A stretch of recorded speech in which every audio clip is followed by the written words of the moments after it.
ഒന്ന് നിൽക്കൂ, ഞാൻ ഒന്ന് പറഞ്ഞോട്ട്. നീ ഇനിയൊന്നും പറയണ്ട, പറഞ്ഞിടത്തോളം മതി. ബൈ. ഇനി പരസ്പരം ഒരിക്കലും കാണാതിരിക്കട്ടെ.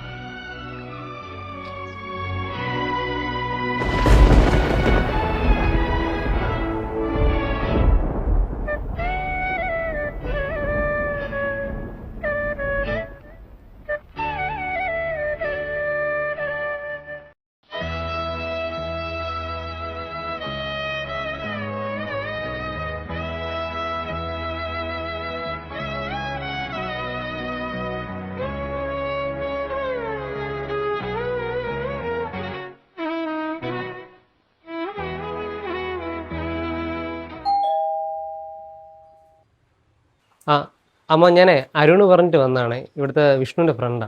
അവൻ കുളിക്കുകയാണ്, നീ ഇവിടെ നിക്ക്. മോളെ, അവനെ തിരക്കി ഒരു പയ്യൻ വന്ന് നിക്കണ്.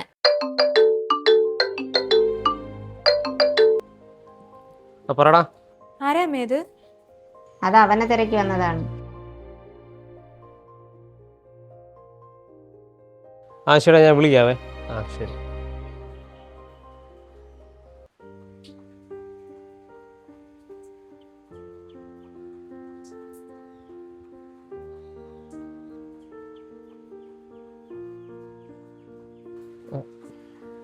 സുഖമാണോ?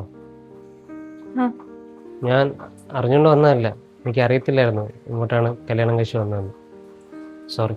3 വർഷം കഴിഞ്ഞു കല്യാണം കഴിഞ്ഞിട്ട്, പക്ഷേ ഇങ്ങനൊരു കണ്ടുമുട്ടലൊട്ടും പ്രതീക്ഷിച്ചില്ല. ഞാൻ കുട്ടികൾ ഒരു മോളുണ്ട്, ഉറങ്ങുവാ. ആ, മോളാണല്ലേ? പിന്നെ ഇവിടെയാണ് താമസം? അല്ല, ഇവിടെയല്ല, കുറച്ച് ദൂരെ. എന്നാ ശരി, ഞാൻ ഇറങ്ങട്ടെ. അല്ല, വിഷ്ണുവിനെ കാണുന്നില്ലേ? ഇപ്പൊ വരും, എന്തോ അത്യാവശ്യം ഉണ്ടെന്ന് പറഞ്ഞിട്ട്. അല്ല, അത് സാരമില്ല, ഞാൻ ഇപ്പോഴാണ് ആലോചിച്ചത്, എനിക്ക് അത്യാവശ്യമായിട്ട് ഒരു സ്ഥലത്തെത്തണം.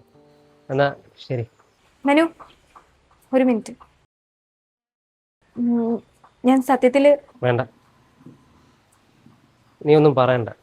നീ എന്താണ് പറയാൻ പോണെന്ന് എനിക്കറിയാം. എന്നാ ശരി, ഞാൻ പോട്ടെ. പിന്നെ ദേവു, ഞാൻ ഒരിക്കലും മനഃപൂർവ്വമല്ല, നീ ഒരിക്കലും ഇതുപോലെ കാണാതിരിക്കട്ടെ. ശരി. നിൽക്കാൻ പറയാം, ഞാൻ അങ്ങോട്ട് വരാം. അല്ല, അയാള് പോയി. ആണോ? എന്തു പറ്റി? എന്തോ അറിയില്ല, എന്തോ അത്യാവശ്യം ഉണ്ടെന്ന് പറഞ്ഞു. ആ ശരി ശരി ശരി.